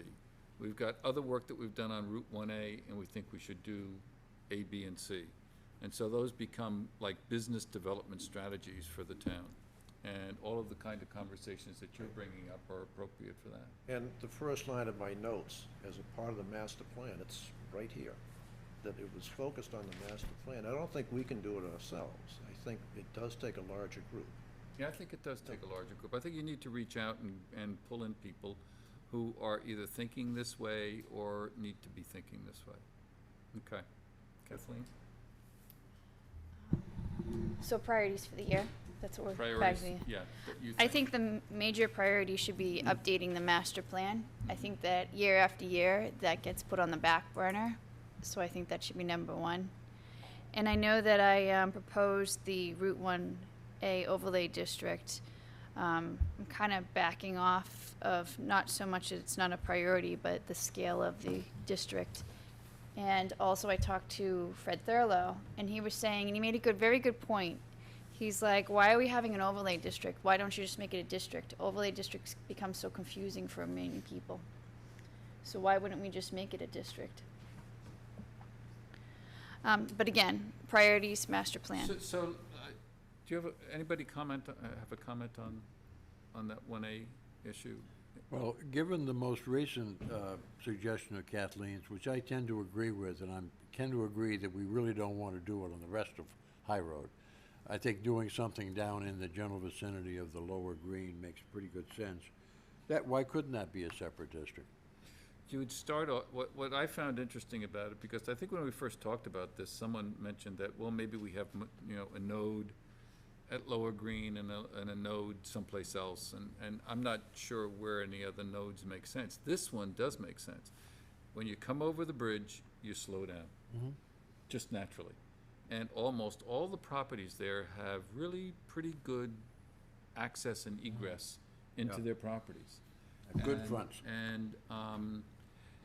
And it might change the character of the place, I don't know, but my guess is it doesn't change it. It's like putting a fence up. Do you know what I mean? You can always There's- take the fence down. There's not that many properties there, though. There's not that many, there's 10, maybe 10. And so looking at what you're suggesting, do you go up to like Torrey Road? And then just across the street and pick up those other two properties? Did you think that far ahead? I didn't know if you wanted to get to this after. We can talk about it now. When David mentioned about small lots, I was just going from like the highway department, going up to the lights, and it really didn't make sense for any of those properties really to have any type of businesses. Because again, we weren't trying to change the character. We were just we were talking before of looking at what was current or what was previous and just make it grandfathered. But when we look at maybe down by the Lower Green, where it's a little bit more of a historic little district, not that we want to call that because that term kind of freaks people out, but Oh, it's pretty historic. I was thinking of more, because you get up past that big white house and you start going up the hill, there's not really any properties. You wouldn't want to have a business around that curve, like where we Like just where I are. live? Further past that, yeah, even though up that way. You wouldn't want a business really right there. No, there was apparently an art dealer tucked in about 2 homes away from where I am years ago. So you're going Yeah, there north, was, yeah. north of Right, that. right. Okay. And there was a barn, right near the barn, and right after the barn. Yeah, right near where the animal office Where over there. Carol lives. Yeah, exactly. But I was almost thinking that if we were to look at this district, the smaller area, and if someone had interest in the future, then you could reevaluate at the time. But why create a larger district just because we think someone might be interested, but they're not interested right now, and it really isn't the best place for it? Well, I think it's, focusing on the Lower Green is more manageable, that we can work with all the property owners before we bring something forward. And if they're in support of it, just as we did when we did the other districts, when we brought them Right. in and chatted, Mm-hmm. then if we're successful, and that's a successful, and if people want to do something in the future, well, you can expand it in the future. But start off with something which is doable, and so I think it's an interesting idea. Does it make sense to be talking with the individual people one by one and see where their heads are? I would think that Yeah, a small group like that, it would be Michigan almost perhaps as a essential group. to. Yeah. I We've don't had know it what the in the right thing is. past, I'm not in the sure what past, right- we have had, what do we call them, David, where we invited the small groups in, little workshops? Yeah, we had. We've had yeah. workshops. Yeah. Yeah, you can, we said we really haven't, which is true. We have an idea, and we'd like to explore it with the people who would be, who it would affect, and we'd like to see if it would encourage people to have these kinds of uses. And so here is the 10 property owners? And invite them in, and we'd have a discussion with them, and we can do that maybe in the fall, or maybe in August, or something like that. But I think that would be, but I don't see that as part of the master plan. I think that's a specific strategy, Yes. strategy plan. So I think that's great. You done? Master plan. That was Master my plan. priority, John? yes. Yeah, I got two. One of them is if we could possibly leave Martha alone long enough to finish up the subdivision rules and regs. I mean, every time she gets into it, somebody comes in with a non-negotiable demand, and it's not Let me just necessarily quickly us. but it- support you on that. What's that? I want to support you on that, because that has been hanging around much too long, and we need to do it. Well, it's been around for about 14 months, and the condition of our 2003 stormwater MS4 permit was clean up our documents, and that was 11 years ago. So I think we really should. And the further thing, the stormwater thing really can't be enacted until such time as the subdivision rules or regulation are ready to go to press, because the two go together. They are not separable. So that's one. That's a biggie in my mind. The other one is as part of the master plan, but I think it needs to be treated differently, is sea level rise. I'm still on a hunt for. I'm still trying to come to grips with that myself, John. I just don't, I've looked at now 3 or 4 of the storm surge sessions Yeah. that you can see on YouTube, and they were all very excellent. I mean, they really They're are. good. They're good people. Yeah. The guy who I just saw was Bosma, from Woods Hole, Yeah. I missed that one too. Engineering. Missed them all this spring. and, I mean, they're very, very thoughtful. And, the thing that was just announced today is 2.9 million that the Wetlands or Wildlife Group just got for Yeah, the general, Bless you. the region, yeah. a good deal of which is for Newbury, Right. I mean, whether it's looking at the sedimentation impact on the Great Marsh, or looking at how to reinforce the dunes with not only grass but other kinds of elements. Sure. And that's a lot of money. Yeah. I mean, it's not like a small amount. So I know that the chairman of the Board of Selectmen is obviously extremely interested in all of that, and I think he's going to play a role in that. We know that Doug has now been appointed to the Coastal Coastal. Erosion Commission. I think we need to find out what they're doing, and then what is going to, the specifics about what's being done there, so that we don't start, I just don't, to be honest, I don't know how to start as a planning board. Well, I don't know think how to the do that. planning board, I see this as something similar to, with many of the same players, but not all, as the Stormwater Committee, which are, everybody has a day job in the town. We've got Tracy, obviously has to be involved deeply. Debbie is gonna be involved in this. The planning board, obviously, as Martha is, and I'm sure that we want to have a representative from the planning board. Doug is involved in it. The highway department is involved in it, because they all are stakeholders in the problem and the solution of it. And then, a handful of citizens that we think may be And- able to contribute something. And do you see that we also may need some consultancy? Oh, absolutely, yeah. Yeah, I do too. Yeah, I see 2 levels of consultant. Frankly, I think we ought to start first and just look at those parts of town that are vulnerable and just start talking about it. So we have a reasonable, common sense, non-super technical handle on what the problem is. And that's not hard to do. They jump right out at you. I think we need a consultant of some sort to help us with the broad approach to it. And I just found another one. I mentioned that lady, Wendy Goldsmith. It turns out that the guy that runs the Stormwater Center that I'm almost a member of up at UNH, he worked on the Portsmouth Dredging? plan that Dr. Paul Krisham from from UNH ran, and he was one of the speakers down there. That's another possibility, but I think we need people like that to hit the broad things, but we're gonna need serious technical engineering help that we're not gonna get from people like that, because there's just too much of it. Right. But we're a ways away from that now, I think.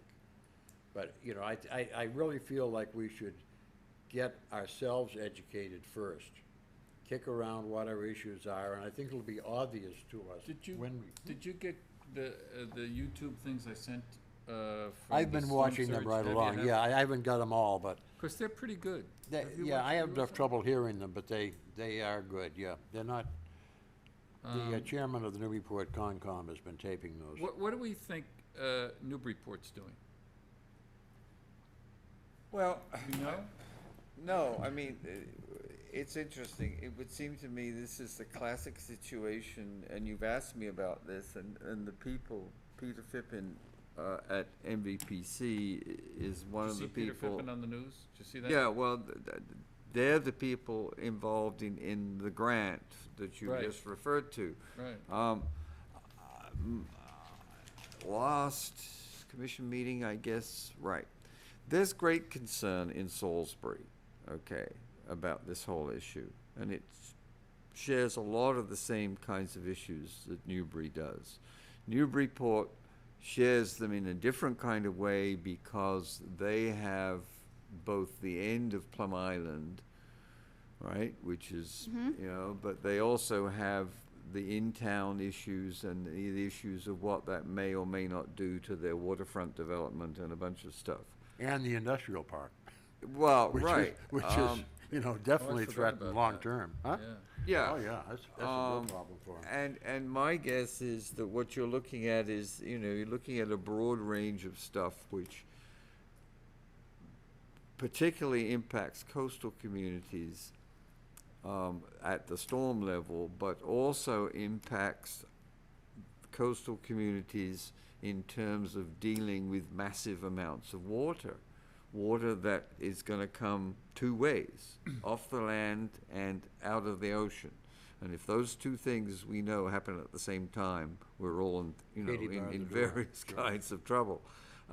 I think this is a situation where this town needs to go and work with other communities. You're not Absolutely going to right, yeah. do anything worthwhile by yourselves. I totally agree with that, but I think we ought to get a little bit of a handle on our own So we can- problems first. and I think that- Not and- necessarily do anything about it. And we but- can almost do that individually, but so in your final discussion, so do we need to reach out to Peter? Yes. And I think Yeah. that Merrimack Valley has to play an important role here. Oh, sure. Yep. And they need to take a leadership role in, because if you look at all the major efforts that have taken place, the New York effort, the Regional Plan Association was a major player in all of them, as you would expect. The town of, the study I just sent, I got this study of Duxbury, Marshfield, and Situate. Yes. Situate. Yeah, right. They conducted their own study with Kleinfelder. And it's a 112-page analysis of storm surge, sea level rise, currents, winds, everything. And they come up with, in 112 pages, like 30 pages of analysis for Marshfield and strategies of particularly vulnerable areas and what should be done about it. Then they do the same thing for for Situate and the same thing for Duxbury. And I'm sitting there going, this appears to have gotten from a Gulf of Maine grant of $30,000 plus in-kind that they were able to contribute. And I'm sitting there kind of going, well, why can't we do that with our towns? And then everybody would feel a lot better, I think. So that's, I think, what I'm gonna reach out. Did you try to get in touch with the guy from Marshfield? I was gonna try Laura from Situate. But let me send you all a copy of this study, because well, you can use it in Newburyport. But it's kind of interesting. And you're sitting there and say, well, how come the South Shore did it, and they got a grant, but we didn't? Now, they are much more vulnerable than we are, I know that. Every time there's a storm, Situate loses 4 times as many homes as we do, and 4 times as much infrastructure. Well, So they're I about think- 3 feet above sea level out yeah, at Hummerock, yeah. for God's sake. So I understand that. And if you look at all the modeling that shows the Massachusetts Bay is impacted much greater than we are, up higher for some reason. But I don't think it's just that. I mean, I think that's But they true. have a better, whatever. Well, way I of think getting money. there are more bodies. I think they have much more organized and sort of cloutful, if that's a word, administrations in their towns. I also think they have a fairly reasonable history of cooperation in that particular area. Yeah, well, for example, this emanated from a energy subcommittee appointed by the Board of Selectmen in 2006. So they've been on this for quite some time. Anyway, well, those are, my 2 are also, well, I have 3. I have sea level rise, I have Route 1, short-term and long-term, and the master plan. We get back to sea level rise just for a moment. I agree that Salisbury has very similar problems to us, but Newburyport's closer. And I think it might be a good idea if we started trying to identify who is rattling the cage in Newburyport. My guess is Joe Teixeira. Do you know him, David? Yeah, he's yeah. Parker River Clean Water guy. Right. He's the chair of the Concom, the Newburyport Yeah. Concom. And I'd be happy to track him down and see what they're doing and see if we could get together, get him and us together to just chat. Why don't you do that? And why don't you call Andy and just see if the planning department is really doing it? I get the sense that they are very interested, because he attends all of the Yeah. Merrimack Valley Beach, whatever that, what's it? The beach. I have thing. not seen him at Right. the storm surge stuff, though. Right, but he goes to the ones, because the mayor goes to the, Right, I often think, goes yeah, I to think he may be appointed to that. as- to as Bruce, Doug Bruce, has been. Bruce, Oh, yes. Bruce Tarr's thing. The only city official that I know of that goes to the storm surge is Joe. And Joe's the one that tapes these. Okay, so let's reach out to both of those before the next meeting and report back and just see what they're talking about. And then let's, I guess individually, if you have the interest in this subject, do more research on it, and Yeah. let's come back and talk about it. Yeah. I'll see what Joe is up to. My guess is that the Highway Department, DPW, is not into this yet. I'm sure they're worried, but I don't get the sense that they're doing anything right now about it. I think they have more immediate concerns. Exactly, yeah, and that's usually the problem with Public Works Department. And I don't know where Andy is on this. Have you had any discussions with him on I this haven't, subject? I talked to him briefly, when we had the FEMA, map viewing session, but kind of in general, I didn't speak specifically about No, storm. are you gonna call him? Because I I'm can, gonna call I him, can I'll see call him, too. yeah. Okay. Martha, what are your priorities? Well, Subdivisions. a lot of, I'll take back my letter.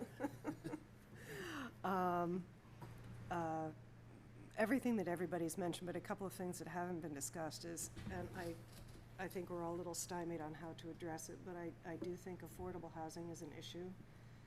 And I'm not quite sure how we deal with it, but I think it would be important for a number of reasons, some of which David mentioned. We're also very low on our SIH. So. That hurts us.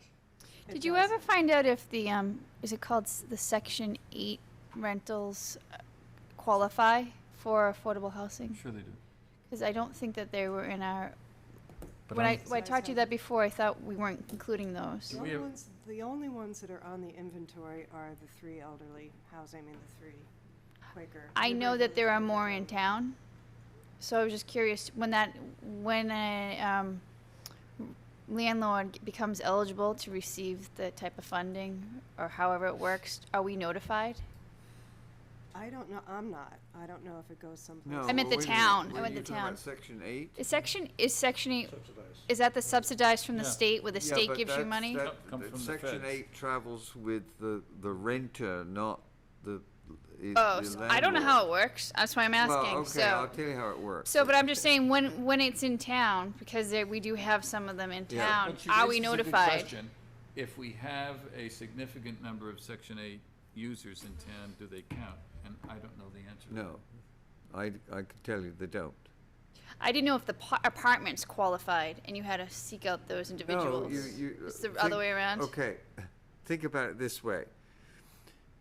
What happens is if you have somebody who, as a rentor, someone who's renting, okay, qualifies for Section 8 support, they do not change, they can take that anywhere, okay, except a couple of kinds of places, and they don't change the nature of the property.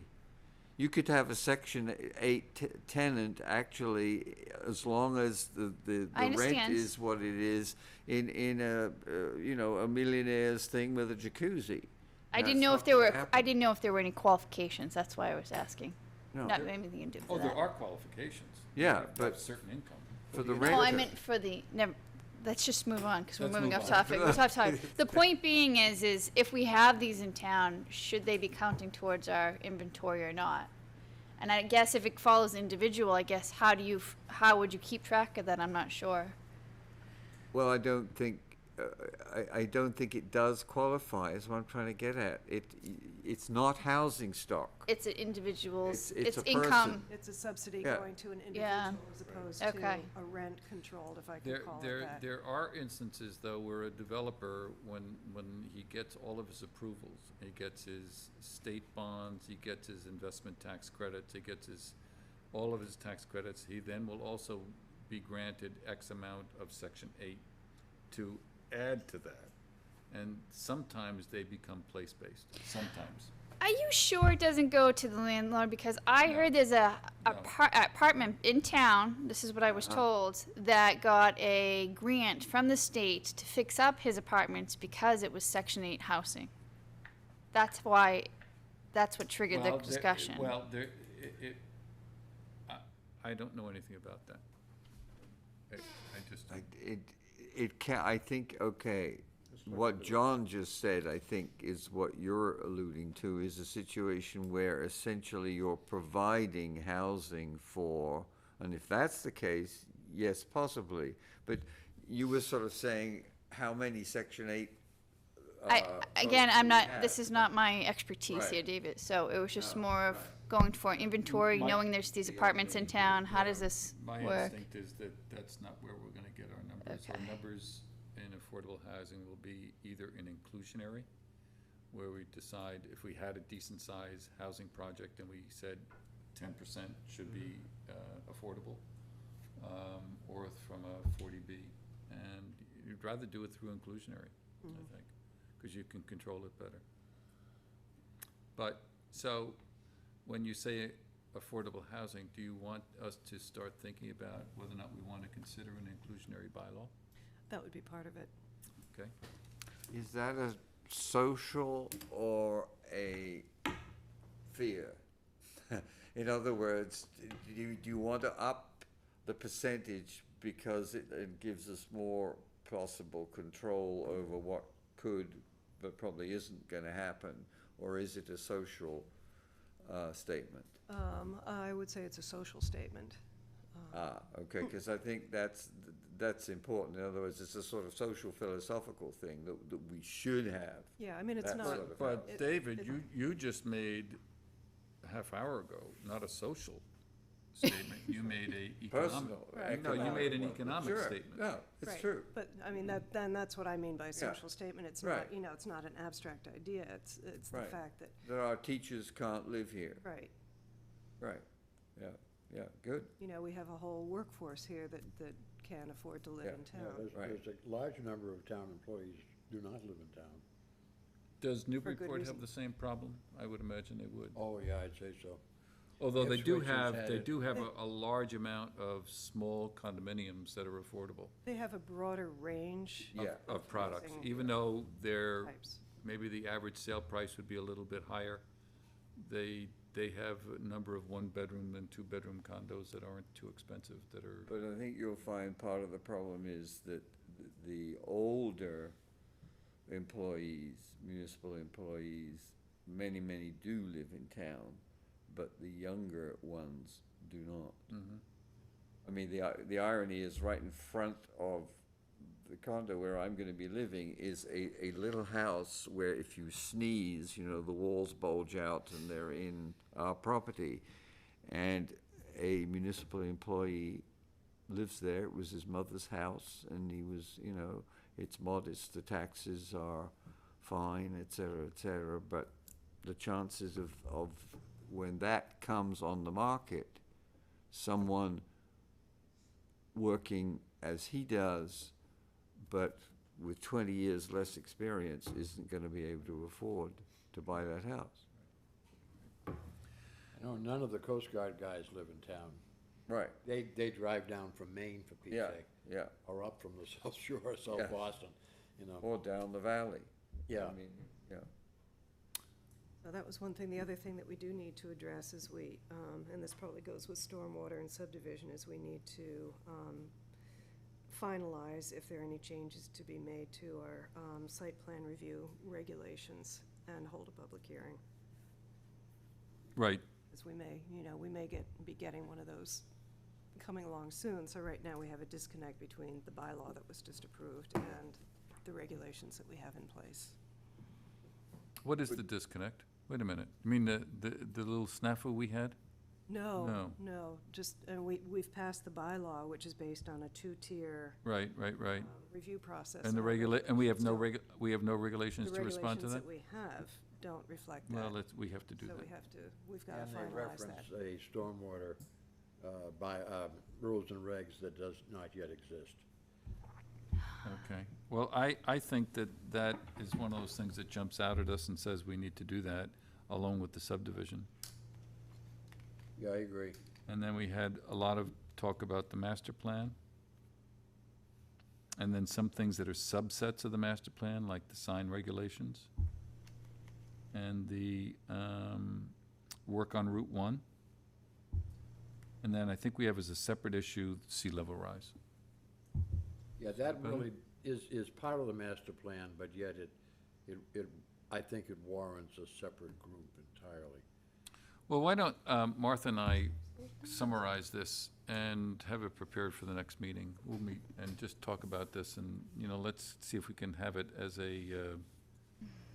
these are the items that people brought forward, were popularly discussed, and let's see if we can develop a schedule on it or something, okay? On these items. Okay, so Martha and I will meet on that. Okay, anybody else want to comment anything else on this issue?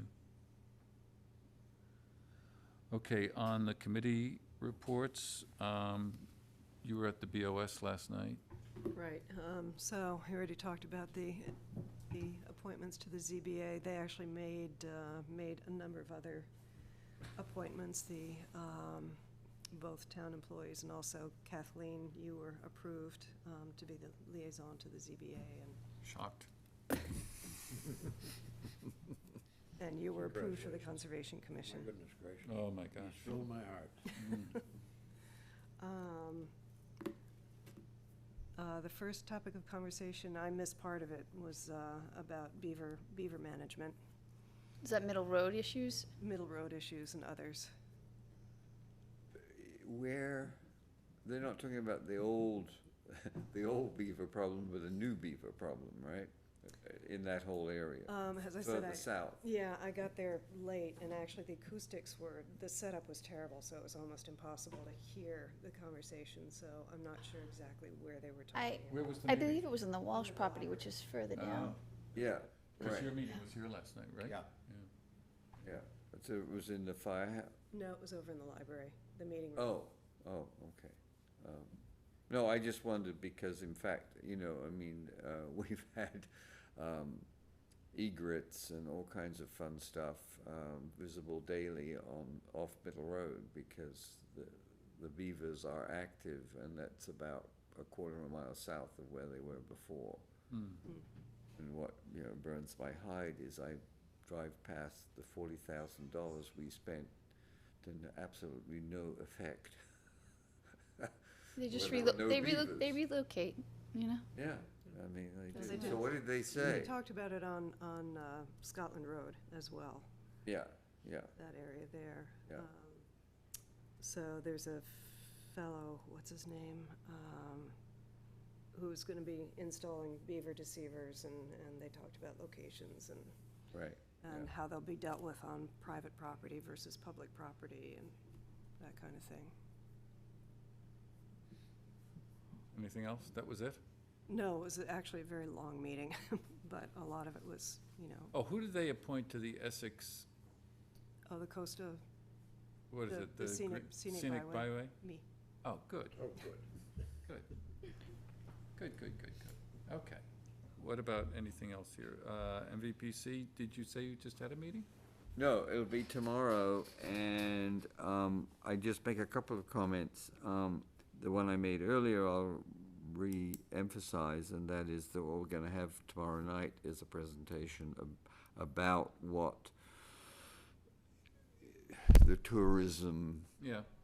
folks are doing at the state level and the local levels. They are headquartered in Salem, and they're pretty active in this area. They are very much tied into local chambers of commerce, et cetera. So hopefully that will probably be a presentation which will be, I think, up on the website, because it'll be a PowerPoint. The other thing is, and I just checked it while we were talking, and it seems to have a few problems, which maybe I can figure out, but there is a site currently called Merrimack Valley Means Business, and it's actually, the site is mvmb.biz, okay? So it's www, I think, but if you just put in mvmb, .biz, it will either take you to the MVPC site, and then there'll be a link to mvmb.biz, or it'll take you directly to it. It will depend on the browser you're using. And what that does is it allows you to look at land, property, et cetera, available in the valley, and a whole bunch of, you know, information like demographics, workforce stuff, et cetera, and it would strike me that it has largely serviced the large communities, the 4 large communities, well, 5, Methuen, Andover, North Andover, Lawrence, and Haverhill. Andover has been, I think, a little less involved because they are so big and frankly so well endowed that they've done their own thing. But the Methuen, Lawrence, and Haverhill are known as gateway communities, right? Which is the new euphemism for, you know, underdeveloped and poverty-stricken and a few other things. In the old days, they would have been urban renewal towns. Yes, exactly. It's a new, you know, nice word. Anyway, my point being that there has begun to be an understanding by the commission, by the commissioners, I think, perhaps even more than the staff to some degree, that the smaller communities need the same kind of resource that MVMB is. And whether that is an appropriate one or not has always been a question in my mind, because it tends to think in terms of people who are looking for, 10 acres of land with access within a mile to the interstate, If you look at the website, it has all those kind of things laid out. Right now, for some reason, I just put in stuff for Newbury, and it came up with 0, and I thought, okay, that's fine, that's probably true. So I then took the same query and put it into Methuen, and it also came up with 0. So I think there's something wrong between the marriage between my browser and the site. But this is the kind of thing I think that the commission needs to be kind of kicked a little bit to get more involved in, because it's only, in my estimation and my experience, through that kind of structuring where you could get access to the kind of thing that you're thinking and talking about, George. And where, for example, someone who perhaps has focused on Northeast Massachusetts but has very little actual knowledge is going to find, Newbury, oh boy, they have, a very highly rated regional high school system, regional school system, blah, blah, blah, blah, blah. And our town website provides none of that. It provides, good, reasonable information to residents and the occasional business owner, but it doesn't. But it doesn't, actually, I haven't clicked on the business thing, but it doesn't, it's not user-friendly for a business. Right. At all. And also the other thing that I would point out is that one of the things which is quite clear is that it is the connections that you have to other communities and other resources which are as important as what your community has. So the fact, again, not because I'm moving there, but the fact that we're next to Newburyport, that we're on a rail line, that we're on a major interstate, that we're on a tourist traffic route between, Maine and the rest of the world, all of those things change and frankly make Newbury something that, for example, a town like Merrimack, Mass, isn't. I mean, it's a very similar town in many ways in terms of size and numbers of people, and it's on the river, but it's Right. It's on 495, but on the other hand, it's further away from et cetera, et cetera. So that's Okay. Has Alan Thank you. McIntosh been replaced as yet? yes, and that person I have not met. I may meet him tomorrow night. I don't even know whether he's actually in place. Something happened there which I will not go into publicly because I was involved, whereby there was no real good continuation. And so I think this is why I'm a bit concerned about your concerns about sea level rise and climate change, because we've had, a kind of activity dip in the environmental program there, which is unfortunate. But on the other hand, if you, press, I'm sure that you will get stuff. Okay. Concom, anything? Nothing that you care about. Anything else for the good of the order? Then I'd entertain a motion to Motion. adjourn. So moved. Second. Right. All those in favor? Aye. All right. So moved.